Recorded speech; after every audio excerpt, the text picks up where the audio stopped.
Hey YouTube. I just wanna, this one is gonna be about the ugly truth of trucking. Right now, you know, I'm behind the wheel, so I might just kind of have to sit this and hopefully y'all can hear me. But let me turn my music down so that y'all can. So let me set my camera up so that I can get the ugly truths of trucking conveyed to you guys on YouTube.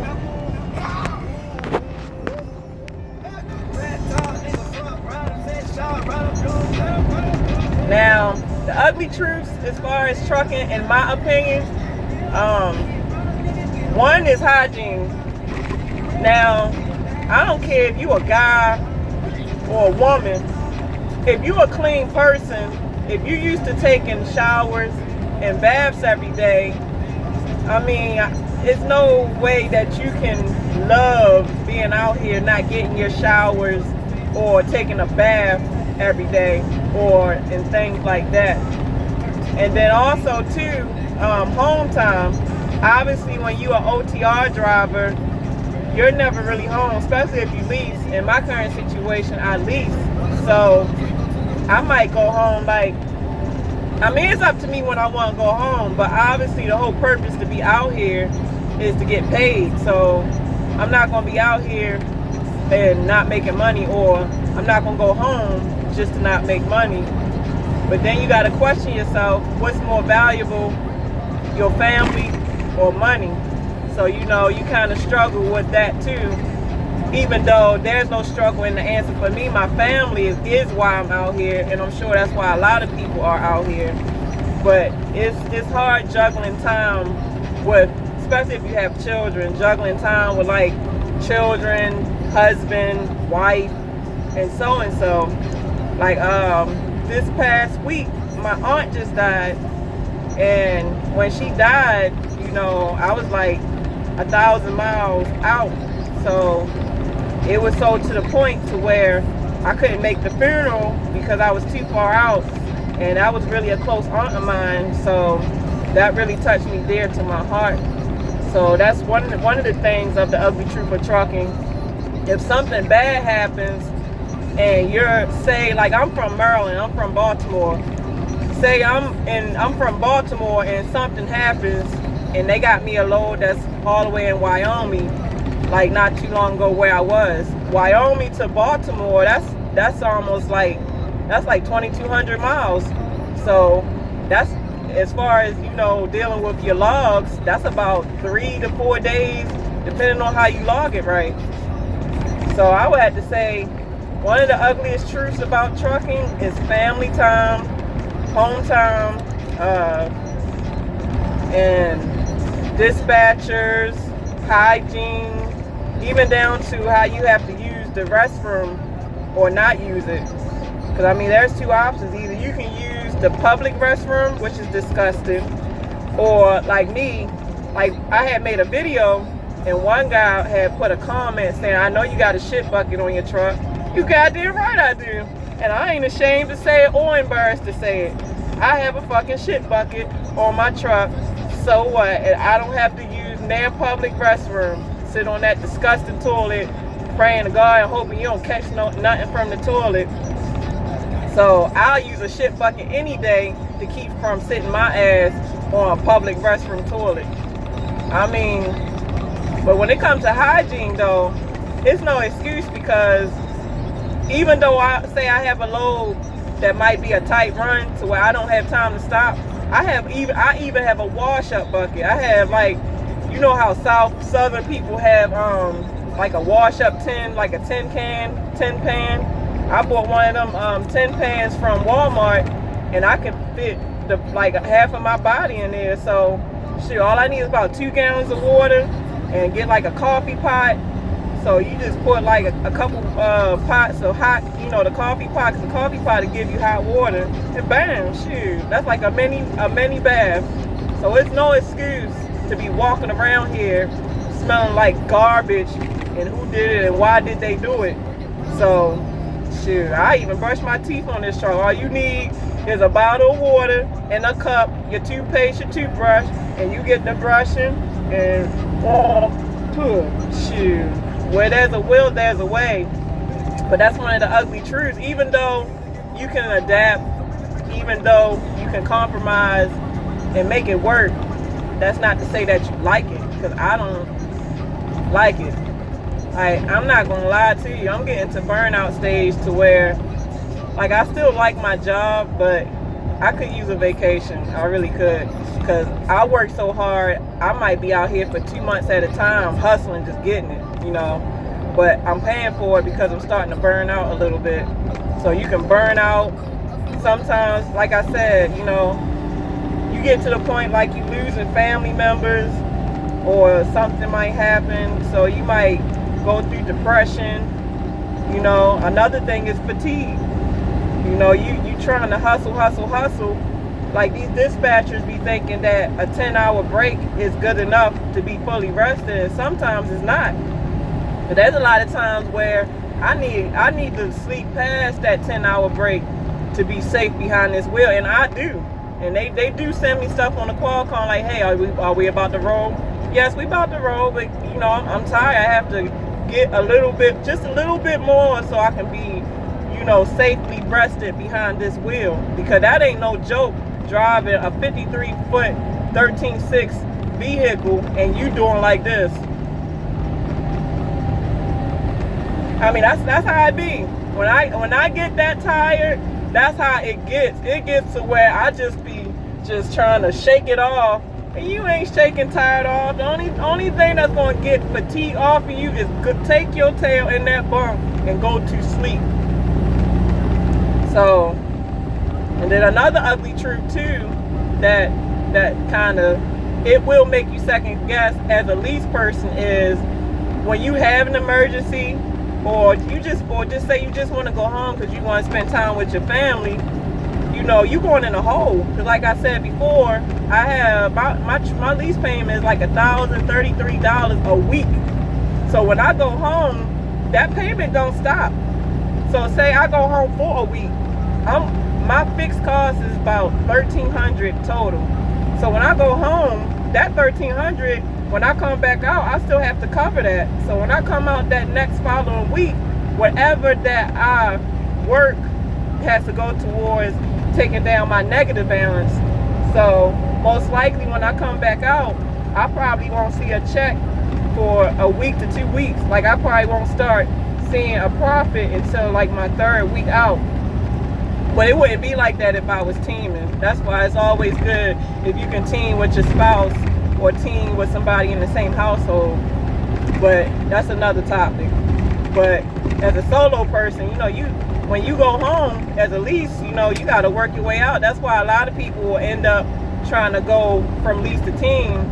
But this is my first year in it, and I already know that the first year is going to be a little struggle. You have to figure it out. You have to get all the niches out, and that's exactly what I'm doing. So, and then also too, I feel like Prime, they cap your income to where they try to keep you at, like, as far as revenue, they try to keep you between $2,600 to like $4,000 a week. And when you got all these fixed costs, you know, you have to really work hard just to see a profit. But I feel like if you go to a place like Landstar or Snyder, I wouldn't even say Snyder, places like Landstar that's mainly for owner operators, your income is not capped, because they got load boards to where it's up to you what you make or don't make. You know, it ain't up to dispatchers. Like, dispatchers don't have their hand on your money or whatever. So, you know, yeah. But like I said, my main ugly truth is you're not gonna be home, you're gonna be out. Hygiene, bathrooms, and then also too, socializing. Socializing is rough out here. That's why if you see a truck driver, they want to talk your head off, because they don't really get to see nothing but these freaking 4 little teeny walls. It almost get claustrophobic in this motherfucker in here. It does. And you just, when you get to a truck, I don't do it, because I mean, I can go either way. I can be a loner or I can be a social butterfly. But for some people, you know, that's why I said mentally, you have to be mentally stable to be an OTR driver, because it will play with your mental if you're not mentally capable or strong to deal with it. Oh yeah, and one last thing before I get up here. Places, mega companies like Prime, if you go to their school, you know what I'm saying, and do a contract, you pretty much enslaved to them, as far as, not to say stuck, but you're indebted to them. Whether you either, when I say indebted, like Prime has a contract to where you have to work for them for a year, or you have to pay up to $5,000 to get out the contract. So if you leave before the year is up, whether you company or lease, you have to owe them, and they can put that $5,000 debt on your credit report, or you can set up a payment plan. And not even just the $5,000 debt. Like me, for a lease driver, when you first lease on with them, they give you a deferred truck payment, and you think that deferred truck payment mean like you don't have to pay that truck payment back. But bump that, I'm paying that truck payment back, and I've been paying that back. I've been out here for about 4 months in this lease, and I've been paying that deferred truck $1,000, $33 back since then. They only take like $22 out every week for it. So I'm thinking deferred meant they just didn't, you know, have you pay it, which they don't have you pay it, but you have to pay that back. So if I left right now, I would owe the $5,000 plus whatever I owe on a deferred payment, and if you got any damages on your lease. Like, let me show y'all. Never park on the side. Never park on the side of a road. Because I had ran out of DOT hours, and it was right in front of a truck stop, but it was right on the side like that, and I didn't realize that motherfuckers can't drive. And when I wake up, this is what I wake up to. I wake up to my window snatched off, and now I had to baby and bandage my poor little mirror up. So that goes back to saying, if I decide to leave before my year is up, I'm going to owe the $5,000, the deferred payment, that one damage, which I'm gonna fix it anyway, and whatever damages they can find on this truck, which it shouldn't be much because this is a 2018, and I like I said, I take care of whatever I have. So any company you get with, if you can go in with your CDL, then do that, because who wants to owe anybody anything?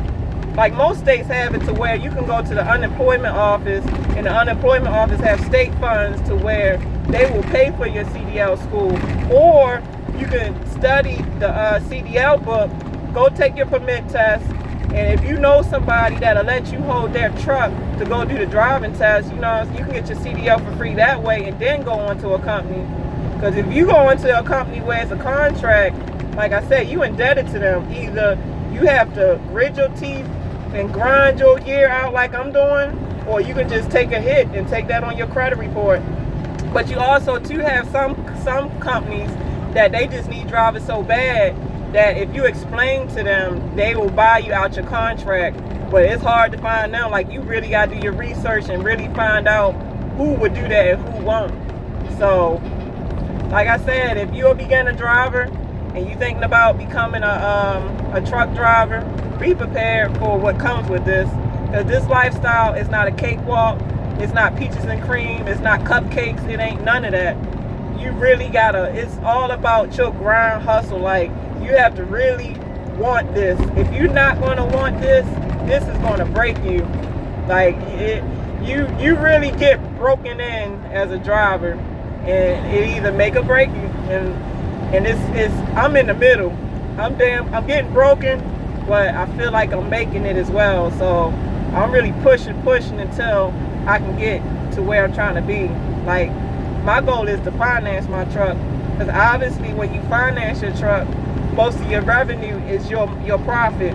So that'll be a huge that'll be a huge fixed cost off of my budget, so that way I can bring in more profit. And that's always the end goal, is more dollar signs in your pocket. So so let me just recap.